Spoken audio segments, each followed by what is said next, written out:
So in this video, we're going to talk about how to kill fatigue while doing intermittent fasting. So many people are tired while they're fasting. So we're going to talk about exactly why that is and how to get rid of fatigue so you have a lot of energy.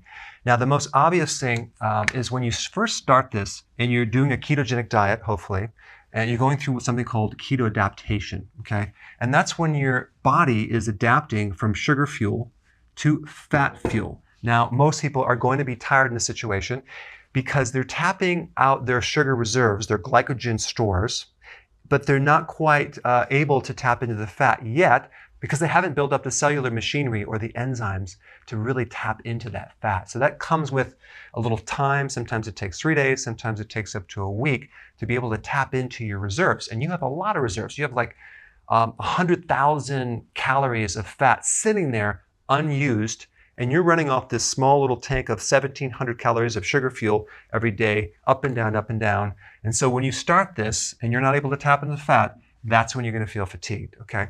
And with time, that will go away. But what I want to focus on is what happens when you've already adapted, you've done it for a period of time, and you're still tired. What's behind that? That's usually a nutritional deficiency, okay?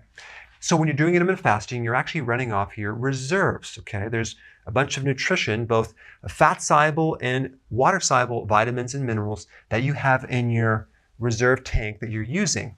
But if you don't have the reserves there in the sufficient quantities, that really has to do with your foods when you're not doing fasting, okay? What you ate before you even started this process. And that is a really important topic to really cover because so many people have nutritional deficiencies and they don't even know it. What we want to do is we want to focus on the meals in between the intermittent fasting so we have enough reserve to be able to do intermittent fasting longer and longer and not have any fatigue or any problems. The number one nutrient that we need to talk about first is potassium. Why? Because in all of your cells, you have something called the potassium-sodium pump, or I think it's called the potassium or sodium-potassium pump, one of the two. But the point is that potassium and sodium are involved in a pump that helps you generate electricity and energy. So potassium is very, very essential in generating energy in the body, okay? And it does a lot of other things too. And so it's probably one of the most important minerals. But to get the amount of potassium you need a lot of a certain food because you need 4,700 milligrams every single day. Very few people even get close to that. And yes, you can take a electrolyte powder to try to actually achieve that. Ideally, it'd be good for you to start getting it from food. And probably the easiest way to get it is not to do bananas because that has too much sugar. You want to do actual vegetables, okay, in large quantities. You're going to have to consume about 7 to 10 cups. An average American only consumes 1.6 cups of vegetable per day. A little too short. They're not going to get their potassium. They're going to be heavy on the sodium, so they have fluid retention, and low on the potassium, so they're going to be tired. And they're like waterlogged. Their ankles are going to be swollen and that type of thing. So a lot of the processed foods and junk foods are loaded with salt, but they definitely don't have potassium. So that right there, focusing on getting more potassium is going to really start beefing up your energy, all right?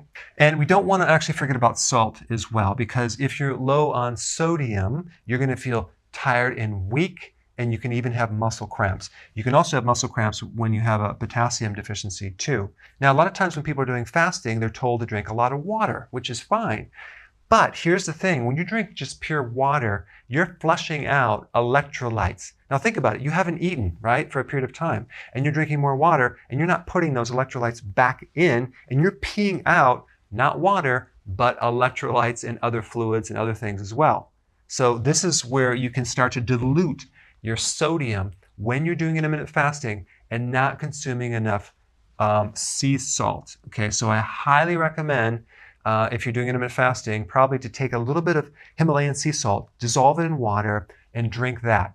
And also, add a little apple cider vinegar in there too, because that's going to also add friendly acids to help reduce insulin and speed things up tremendously. But you don't want to forget about the sea salt because that's just as important as the potassium, okay?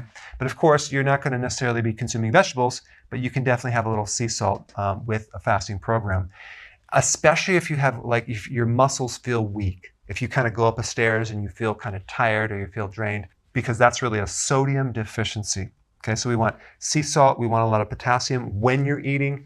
Very important for electrolytes. And the vegetables will also give you other minerals too, like magnesium, calcium, and there's a lot of other trace minerals as well. Trace minerals are minerals needed in a lot smaller amounts, but you still need them. The next nutrient that I'm going to talk about is vitamin B1. Why? Because vitamin B1 is essential in helping your energy factories produce energy, what's called ATP, okay?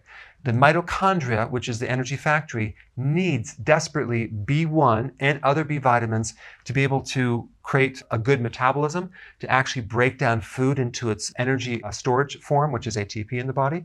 So without B1, you will definitely feel tired. And so what I recommend for a lot of people is just to take B1, but I also recommend getting nutritional yeast.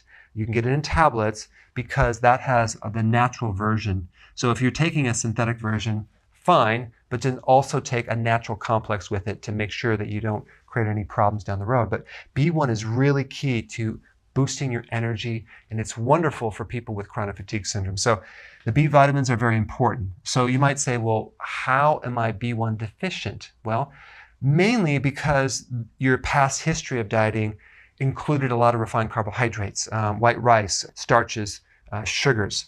That's the biggest thing to deplete B1. There's a lot of other things that will deplete it as well, but that's really the big one. Okay, the third thing I want to talk about is a common mistake that people make is they waste their results on poor quality food. Here they're doing intermittent fasting, which it's not easy. You have to kind of work up to it. You have to adapt your body to fat burning. And then when it's time to eat, they eat some crappy food, either from a fast food place or they might just consume like a little bit of peanut butter for a meal. I'm like, why would you do that? You're not going to get enough nutrition. You want to consume nutrient-dense foods to be able to build up your reserves so you feel good when you're fasting, or else you're going to be tired and run down and not look good. So we want to be able to get you healthy from the inside out. And that's why it's really important to start getting the nutrient-dense foods in your body.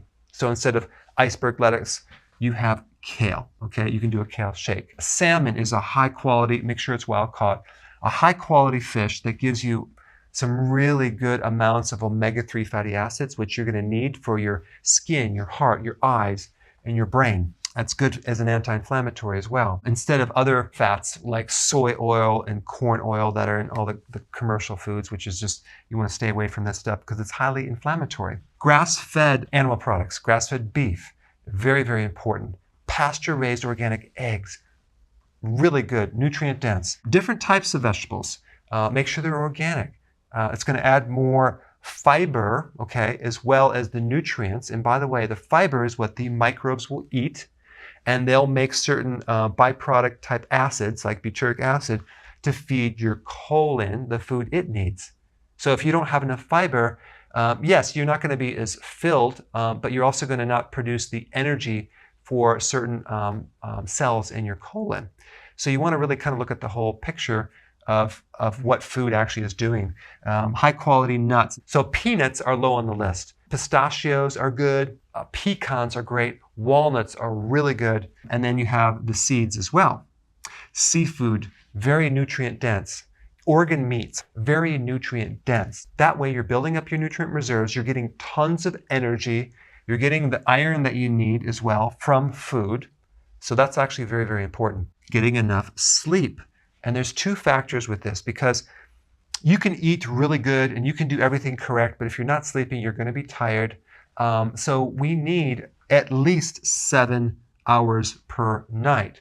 A lot of people need more. I actually even recommend, if you can't get 7 hours, then get a nap, okay? And that's totally fine, like a power nap. Some people can do it, some people can't.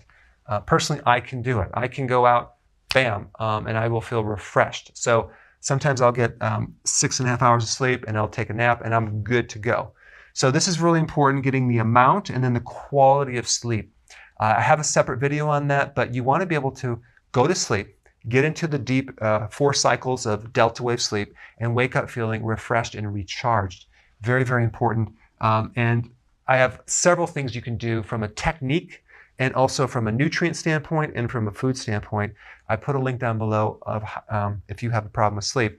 But the combination of getting a good night's sleep with the nutrients that you need, making sure potassium, B vitamins, high quality foods, and over time, you're going to adapt to more and more fat burning, which is going to give you so much energy while you're fasting. Guys, thanks for watching. Hey guys, so there's a whole bunch of people that really need this information. So press the share button and let's get it way out there.